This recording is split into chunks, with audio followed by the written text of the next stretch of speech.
Duha ka lang yaw nga giingong nagapamaligya og ilegal nga sigarilyo arestado sa kapulisan sa Davao City. Dugang detalye sa report ni Kent Abrigana. Balhog sa prisuhan sa Santa Ana Police Station kining duha ka Chinese national. Pumanadakpan ni adtong May 26 tungod matod pa sa pagpamaligya og ilegal nga sigarilyo.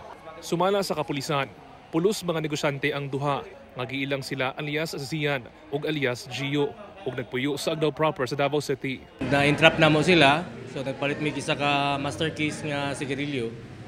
And then we discover na wala to siya sticker, no?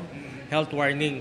So this is a clear violation of RA 10643. Narecover gikan sa mga dinakpan ang 40 ka karton sa illegal cigarettes nga nagkantidaan og 2 million pesos sulod sa ilang bodega sa South Bay sa Agdao, Davao City.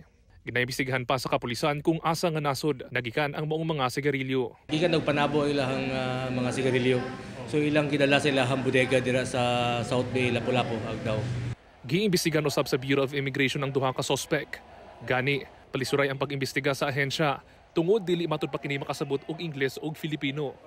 Sa pakikinabi sa GMA Regional TV 1 Mindanao, miangkon ang mga sospek kung unsa na sila kadugay nga nagpuyo sa Davao City.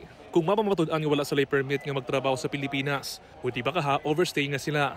Posible sila nga ma-report pabalik sa ilang nasod. Sa karon, gidala na sa Bureau of Customs sa mga nakumpiska nga illegal cigarettes.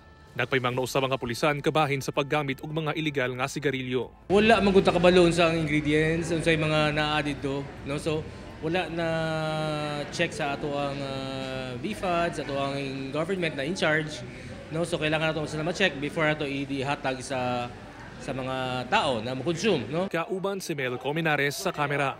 Ako si Kent Abrigana para sa One Mindanao.